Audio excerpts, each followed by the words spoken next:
హిందూ పురాణాల ప్రకారం ఒక వ్యక్తి భూమి మీద తాను చేసే కర్మలను బట్టి స్వర్గానికి లేదా నరకానికి వెళ్లాలనేది నిర్ణయించబడుతుంది.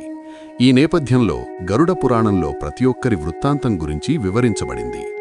మనలోని ఆత్మ ఆమర్త్యమైనదని గీతలో కూడా పేర్కొనబడింది. ఒక వ్యక్తి తమ దుస్తులు మార్చుకున్నట్టే ఆత్మ కూడా శరీరాన్ని మారుస్తూ ఉంటుంది. హిందూ పురాణాల ప్రకారం ఒక వ్యక్తి భూమి మీద తాను చేసే కర్మలను బట్టి స్వర్గానికి లేదా నరకానికి వెళ్లాలనేది నిర్ణయించబడుతుంది. ఈ నేపథ్యంలో గరుడ పురాణంలో ప్రతి ఒక్కరి వృత్తాంతం గురించి వివరించబడింది. మనలోని ఆత్మ ఆమర్త్యమైనదని గీతలో కూడా పేర్కొనబడింది.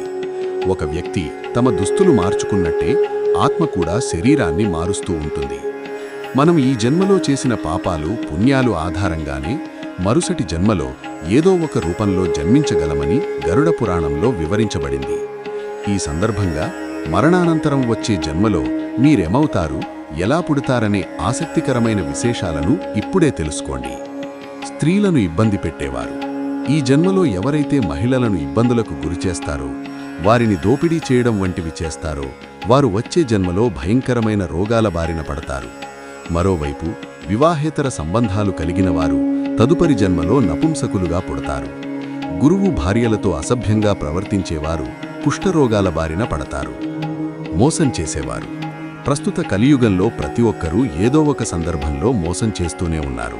కొందరైతే అదే పనిగా మోసం చేస్తున్నారు.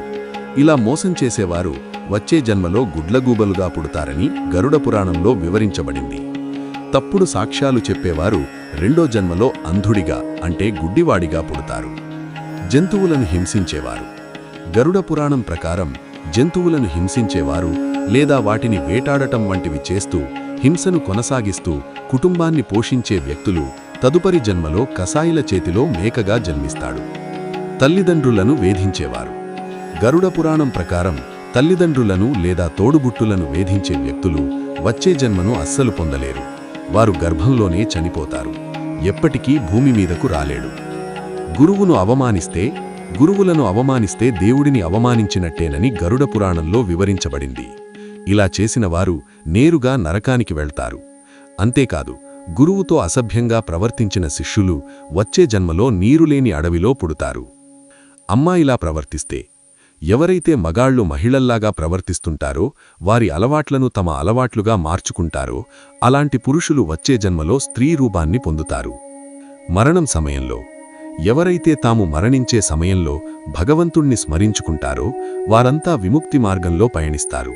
అందుకే మరణ సమయంలో రామనామం జపించాలని గ్రంథాలలో పేర్కొనబడింది. నేరాలు చేసేవారు. మహిళలను చంపి గర్భస్రావం చేయడం లేదా గోమాతలను చంపిన మూర్ఖులు నరకయాతనలు అనుభవించి వచ్చే జన్మలో చెడు యోనిలో జన్మిస్తారు.